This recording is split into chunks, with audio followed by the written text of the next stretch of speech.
Isang mapagpalang umaga sa atin pong lahat. Purihin po ang Panginoon at tayo po'y muling magkakaroon ng pag-aaral ng salita ng Diyos sa umaga pong ito.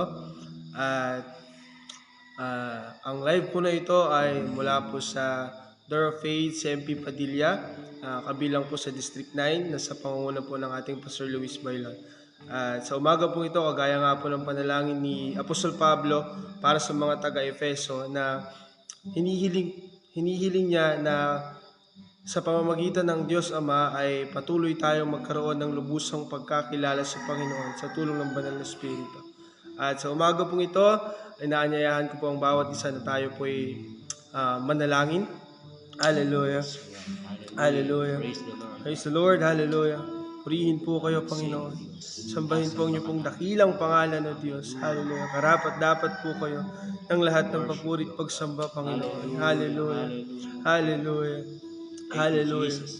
Hallelujah. Salamat po, Diyos. Wala po kaming ibang sambit, Panginoon, kundi marami pong salamat, Panginoon, sapagkat karapat-dapat po kayo ng lahat ng ito, Panginoon. Hallelujah. Sa umaga pong ito, patuloy po namin kayong sinasamba. Patuloy po namin kayong pinupuri, Panginoon. Hallelujah.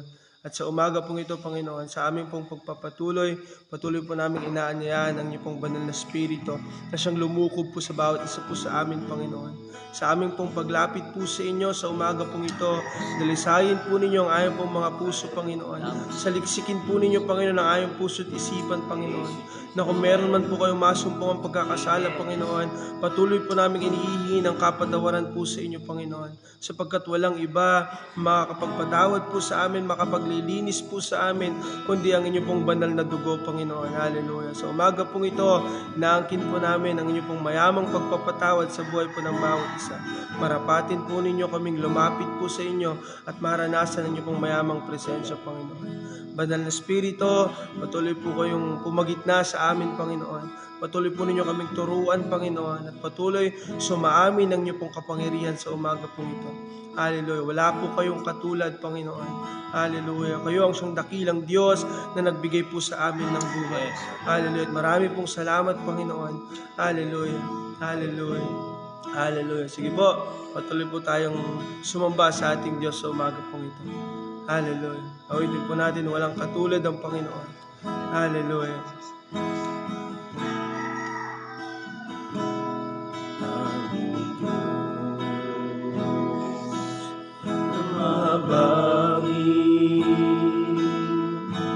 Kinalimutan natin nakaraan. Di man karapat-dapat pagtiwalaan. Salamat at kinamit sa kanyang kaharian.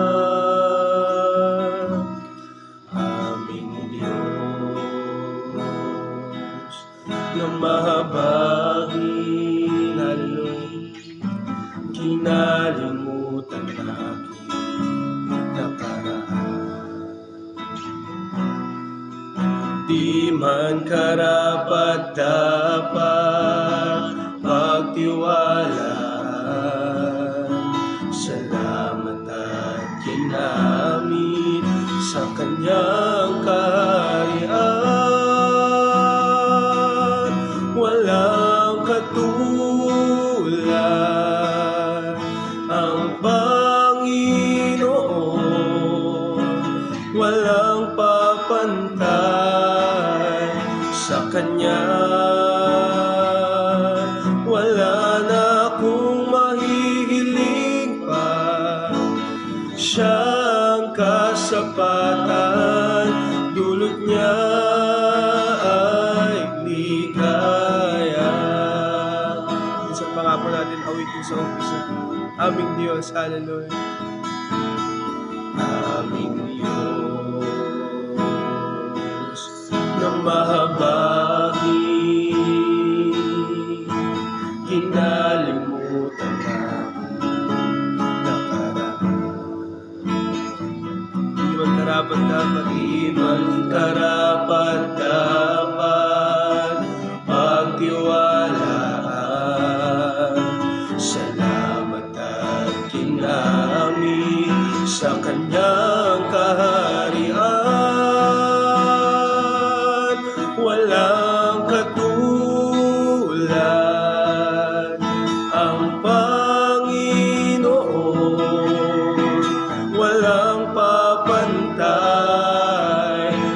Kanya. Wala na akong mahihiling pa, siyang kasapatan, dulot niya ay ligaya. Walang katulad ang Panginoon, walang papantay sa Kanya. Wala na akong mahihiling pa, siyang kasapatan, dulot niya ay ligaya. Walang katulad ang Panginoon, walang papantay sa Kanya.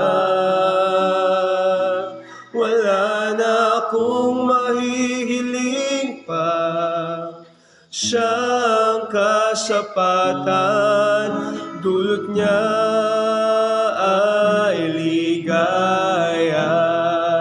Walang katulad, walang katulad ang Panginoon, walang papantay sa Kanya. Wala na akong mahihiling pa, siyang kasapatan, dulot niya ay ligaya. Dulot niya ay ligaya. Dulot niya ay ligaya.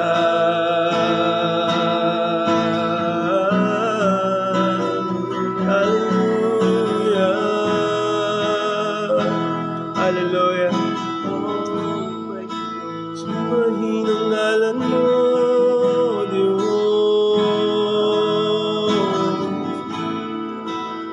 wala kang katulad. Thank you, Jesus. Hallelujah. Hallelujah. Purihin po kayo, Panginoon. Wala po kayong katulad. Kayo po'y sapat, Panginoon, sa aming pong mga buhay. Hallelujah. Kung meron po kaming nasa sa umagang ito, ay patuloy mapuno ng iyong pong banal na Espiritu, Panginoon. Hallelujah. At sa aming pong pagpapatuloy sa pag-aaral ng inyong pong mga salita, hayaan po ninyong malubos ang inyong pong kapahayagan sa buhay po ng bawat isa po sa amin. Saan man po kaming dakong lugar naroroon, Panginoon. Hallelujah. At sa inyo pong gagamiting magsasalita at mag-aayag ng inyong pong mga kapahayagan sa umaga pong ito. Hayaan po ninyo, Panginoon, na puspusin po ninyo siya ng karunungan na gagaling po sa inyo. Hallelujah. Tanggapin po namin inyong pong mga salita sa umaga pong ito na may kagalakan, Panginoon. Hallelujah. At walang ibang mapapurihan at maparangalan sa gawain pong ito, kundi kayo lamang, Panginoon. Ang inyong pong dakilang pangalan, ang aming Panginoong Jesucristo. Hallelujah. Salamat po, Panginoon. Purihin po kayo at dakilahin, sambahin ang pangalan po ninyo. Ito ang aming pong samot dalangin sa pangalan ni Jesus. Amen.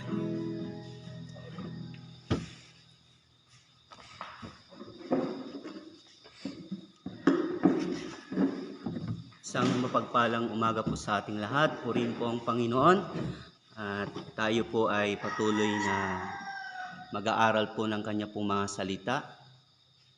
At bago po tayo dadako po sa salita ng Panginoon, tayo po ay sumaglit na manalangin sa Diyos. Hallelujah. Aming Diyos, aming Ama, salamat sa inyong kabutihan, salamat sa inyong katapatan. Tunay nga po, Panginoon, na kayo ang Diyos na makapangyarihan po sa lahat. Salamat po sa pribilehiyo na muli niyo po kaming binigyan ng pagkakataon upang mapagnilay-nilay namin ang inyong pong mga salita. Hayaan niyo nga po na ang presensya niyo, ang banal niyong Espiritu ang siyang patuloy na magpaunawa sa amin at magturo sa amin sa inyong pong mga salita, Panginoon. Sa aming pag-aaral, lukuban niyo po kami ng inyong pong banal na dugo upang wala pong kuwang at sumbat ang kaaway sa aming pong mga buhay. Salamat po, O Diyos. Kayo lamang ang aming itinataas, pinararangalan at dinadakila sa umaga ito. Sa inyo po ang lahat ng pagsamba sa pangalan po ng aming Panginoong Hesus. Amen at amen. Tayo po ay dadako po sa salita ng Panginoon. Makipagbukasan po tayo sa aklat ng unang Korinto, chapter 6, verse 9 hanggang sa sumusunod po. Sa aklat po ng unang Korinto, chapter 6, verse 9 hanggang sa sumusunod po. Babasahin ko po at sundan na lamang po ninyo sa inyo pong mga panahon. O hindi baga ninyo nalalaman na ang mga liko ay hindi nagsisipagmana ng kaharian ng Diyos? Huwag kayong padaya kahit ang mga mapakiapid, ni ang mga mananamba sa Diyos-Diyosan, ni ang mga mangangalunya, ni ang mga nangbababae, ni ang mga mapakiapid sa kapwa lalaki. Verse 10, ni ang mga magnanakaw, ni ang mga masasakim, ni ang mga manglalasing, ni ang mga mapagtungayaw, ni ang mga manglulupig ay hindi mangagmamana ng kaharian ng Diyos. 11, at ganyan ang mga ilan sa inyo, ngunit nangahugasan na kayo, ngunit binanal na kayo, ngunit inaring ganap na kayo sa pangalan ng Panginoong Hesukristo at sa Espiritu ng ating Diyos. Purihin po ang salita po ng Panginoon. At sa umagang ito, ang ating pong tatalakayin ay pinamagatan ko po na may ginawa ang Diyos na siya lamang po ang tanging makagagawa ng bagay na yan. Ano po ba yung ginawa ng Diyos na siya lamang po ang makagagawa, tanging makagagawa, no? Kung titignan po natin sa verse 11 ng unang Korinto, ganyan ang mga ilan sa inyo. Ngunit nangahugasan na kayo. Tatlong bagay po ang makikita po natin dyan, no? At abang binubulay-bulay ko nga po ito kagabi, napansin ko lang po, yung una po natin makikita dyan, na ginawa ng Panginoon, na siya lamang po yung tanging makagagawa sa atin, ay yung letter N, no? Nang una ay yung nangahugasan na kayo. So bilang mga lingkod ng Diyos, mga inaring ganap na ng Panginoon o mga tumanggap po ng Espiritu ng Panginoon, ay dapat po nating ma-appreciate sa umagang ito yung ginawa ng Panginoon, na siya lamang po yung makagagawa ng bagay na yun. Dahil alam naman po natin na tayo po ay nahiwalay dahil po sa kasalanan. Ano pong sabi dun sa Efeso chapter 2, verse 2, o verse 1 po muna. At kayo'y binuhay niya nang kayo'y mga patay dahil sa inyong mga pagsalangsang at mga kasalanan, na inyong nilakaran noong una ayon sa lakad ng sanlibutang ito, ayon sa pangulo ng mga kapangyarihan ng hangin ng Espiritu na ngayon ay gumagawa sa mga anak ng pagsuway. Alam naman po natin nung wala pa po tayong pagkakilala sa Panginoon at wala pa po tayong tunay na relasyon sa Panginoon, tayo po ay, yung mga bagay na binanggit po natin kanina, binasa po natin sa unang Korinto, ay nagagawa natin yung bagay na iyon. Subalit, ang isang ibinigay sa atin ng Panginoon, dahil sa kanya pong habag at biyaya ng Panginoon sa atin, tayo po ay binago ng Panginoon. Amen? At meron po siyang ginawa sa atin pong mga buhay. At yun yung una na dapat po nating palagi ang alalahanin sa buhay po natin sa araw-araw ng ating po mga buhay, na tayo po ay hinugasan na, nangahugasan na tayo. Saan po? Sa pamamagitan po ng kanya pong banal na dugo. At yun lamang po, siya lamang po yung makagagawa ng bagay na yun. Kapag tayo po kasi ay nagkasala sa tao, maaring patawarin tayo, pero hindi tayo, yung kasalanan na gawa natin ay hindi niya kayang hugasan. Amen? Pero tayo po, bilang mga lingkod ng Panginoon, kapag tayo po ay nagkasala sa harapan ng Diyos, ay tayo nga po ay pinatawad na ng Diyos. No, pinalaya na tayo ng Panginoon at tinubos tayo ng ating Panginoon sa pamamagitan po ng kanya pong banal na dugo. Kaya nga po, kung papansinin po natin yan, ay tayo po yung mga NBI. No? Una, nangahugasan na tayo sa pamamagitan ng kanya pong banal na dugo ng ating Panginoon. Ano pong sabi dun sa Efeso chapter 1, 7? Nasa Kanya'y mayroon na tayo ng ating katubusan sa pamamagitan ng Kanyang dugo na kapatawaran ng ating mga kasalanan ayon sa mga kayamanan ng Kanyang biyaya. Dahil po sa biyaya ng Panginoon, tayo po ay nagkaroon ng katubusan sa pamamagitan po ng Kanya pong dugo at nagkaroon din po tayo ng kapatawaran sa lahat ng ating pong mga kasalanan. At yun yung biyaya ng Panginoon, na tayo po ay nahugasan na sa Kanya pong banal na dugo. Ano pa pong sabi sa Revelation?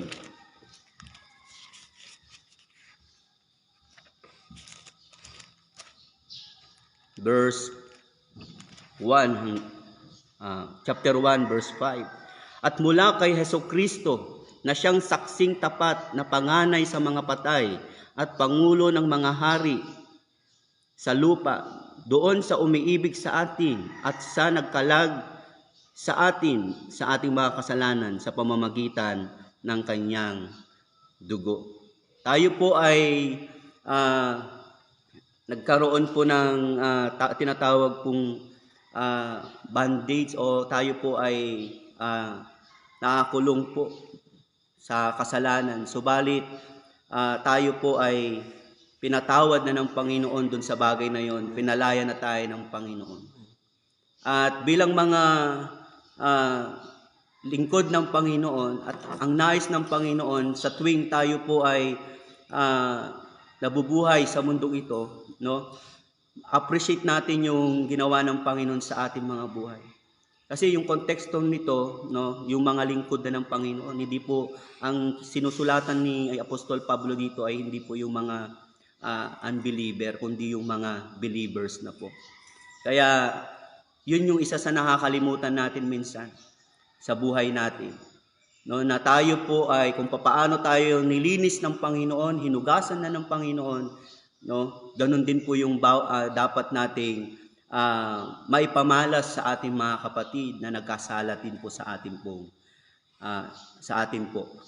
Kaya yung pangalawang makikita po natin diyan ay yung binanal na kayo, no? Sa English po ay you are sanctified. No? Tayo po ay binigyan ng Panginoon ng pagpapala. Ano yung pagpapala na yun? Na nagkaroon tayo ng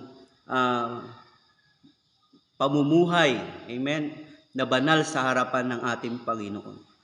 Dahil yun po yung plano ng Diyos sa atin. Nung tayo po ay nagkaroon ng ugnayan sa Panginoon, maunawaan natin, yun po yung purpose ng ating pong pananampalataya kung bakit meron tayong relasyon sa ating Panginoon.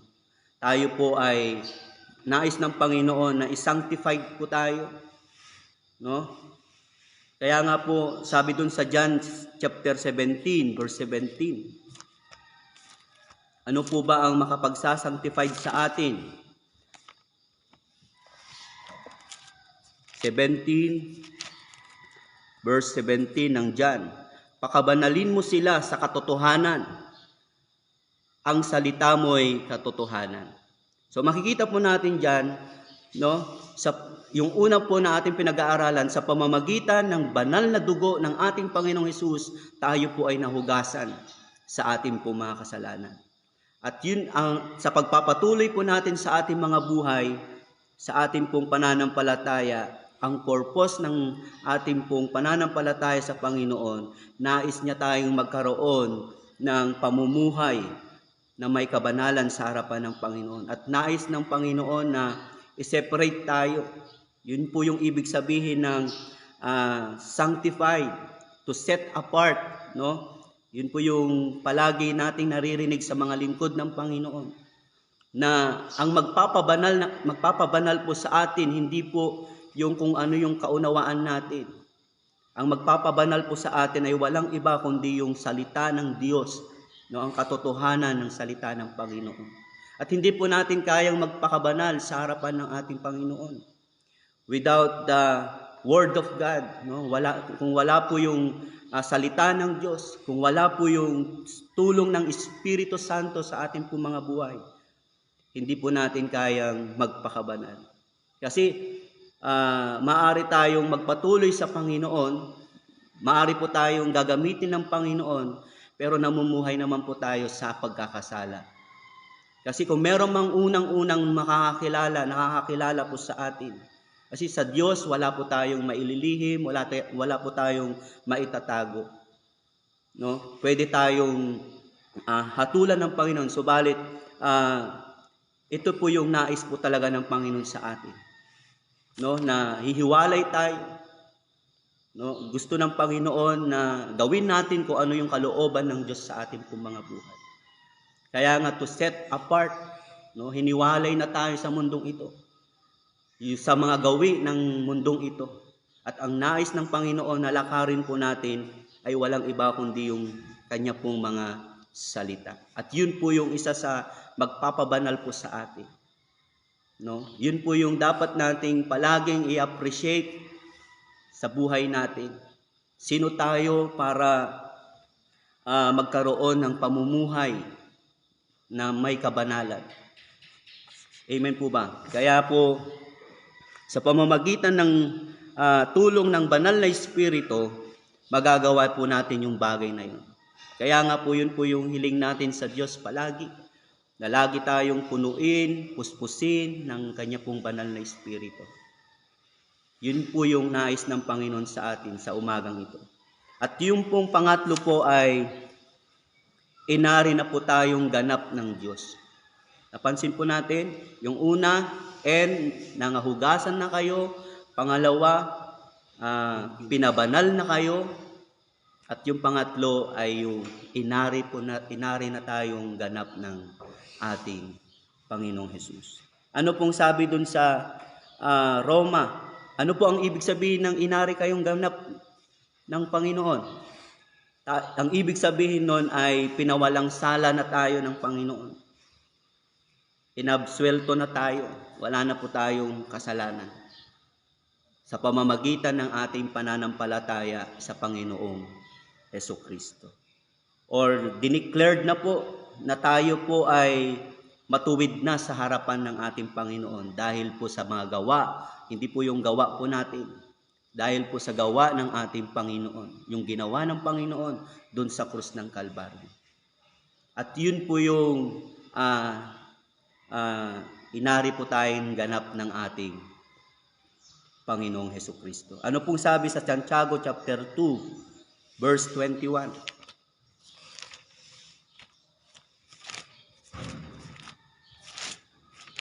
Sa aklat ng James chapter 2, 21. Hindi baga ang ating amang si Abraham ay inaring ganap sa pamamagitan ng mga gawa dahil sa kanyang inihain si Isaac na kanyang anak sa ibabaw ng dambana. Sa verse 24, nakikita ninyo na sa pamamagitan ng mga gaway, inaaring ganap ang tao at hindi sa pamamagitan ng pananampalataya lamang. Na bagamat tayo po ay inaring ganap, no, sa ating pong pananampalataya sa Panginoon. Yun po yung magpapatunay na tayo po ay inari na pong ganap ng ating Panginoon. At hindi po yun sa yung gawa natin, kundi gawa lang po ng ating Panginoon. Amen? Kaya sa panahon po natin ngayon, napakahalaga na maunawaan natin yung bagay na yun na tinanggap natin sa ating Panginoon. Kung tunay tayong binago ng Panginoon, no, dapat po nating palaging pakaisipin no? Na tayo po ay nahugasan na ng Panginoon, pinabanal tayo ng Panginoon, at inari po tayong ganap ng ating Panginoong Hesus. Amen po ba? Kaya bilang mga nagsasabing tayo po ay mga lingkod ng Panginoon, no? Kaya minsan may mga lingkod ng Panginoon na nagagawa pa rin nila yung mga bagay na hindi kalooban ng Panginoon. Baliktarin lang po natin yung tatlong ito. Hindi natin nauunawaan minsan yung tatlong bagay na ito na tinanggap natin sa Panginoon. Kung bakit patuloy pa rin tayong nakakagawa ng mga bagay na labag sa kalooban ng ating Panginoon. Kaya mga kapatid, tayo po ay mga pinili na ng Panginoon. Gagamitin tayo ng Diyos. Tayo po ay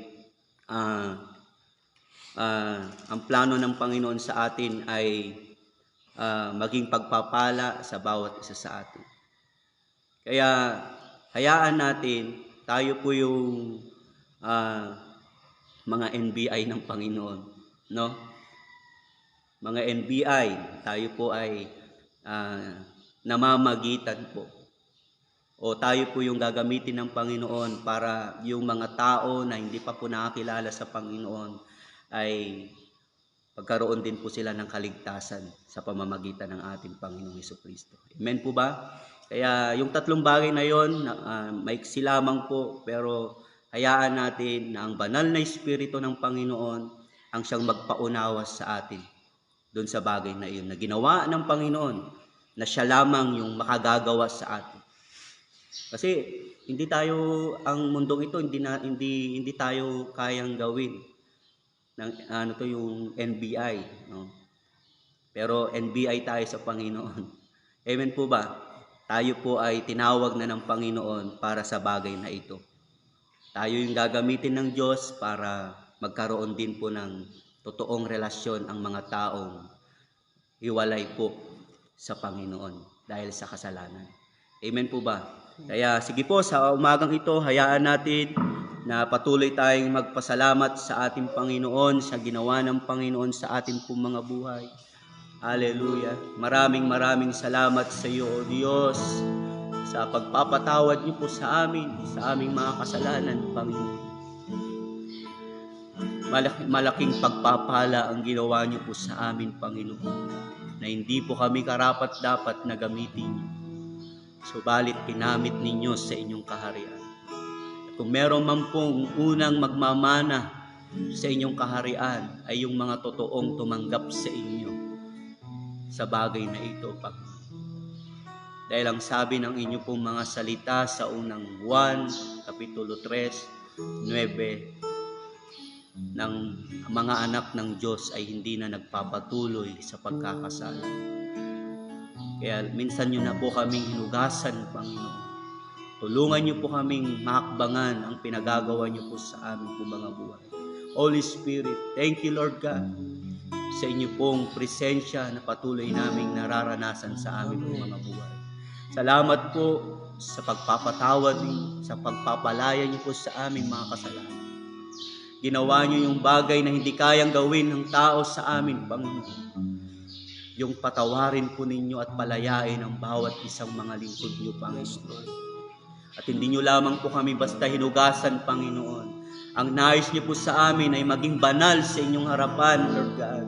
Kaya sa umagang ito, Lord God, lubusin po ninyo yung pagkapili niyo po sa amin at kung ano yung plano niyo po sa amin po mga buhay, sa inyo pong mga lingkod, Panginoon. Huwag niyo pong hayaan na kami po'y gamitin niyo na marumi sa harapan ninyo, Lord God.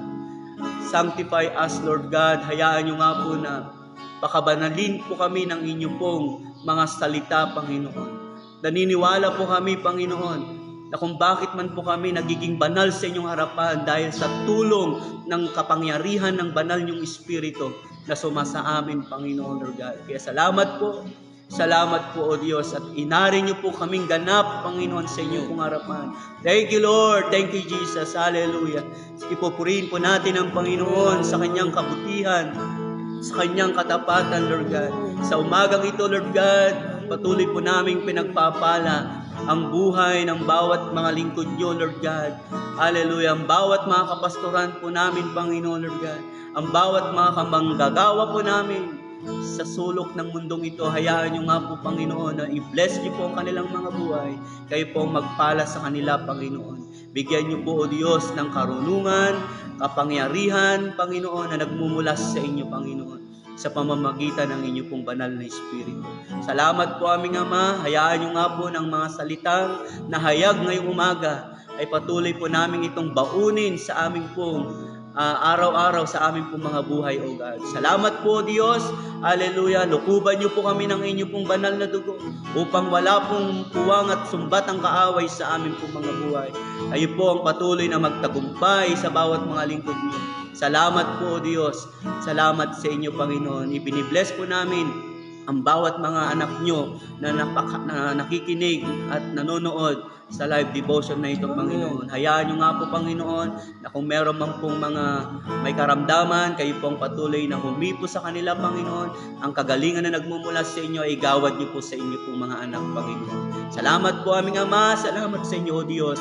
Pinupuri ka namin at pinasasalamatan, Panginoon, at sa inyo po namin ipinagkakatiwala ang aming pong mga buhay. Amen. Sa inyo pong mapagpalang kamay at sa buong maghapong ito, hayaan nyo nga po, Panginoon, na anuman po yung aming pong gagawin ay kayo lamang, O Diyos, ang siyang mapaluguran at maparangalan sa aming pong mga buhay, O Amen. God. Salamat po, O Diyos. Pinupuri po namin kayo at pinasasalamatan sa umagang ito. At sa inyo po namin mataas na ibinabalik ang lahat ng papuri, lahat ng pagdakila at pasasalamat sa tanging pangalan lamang po ng aming Panginoong Hesus. Amen at amen. God bless po sa ating lahat. Purihin po ang Panginoon.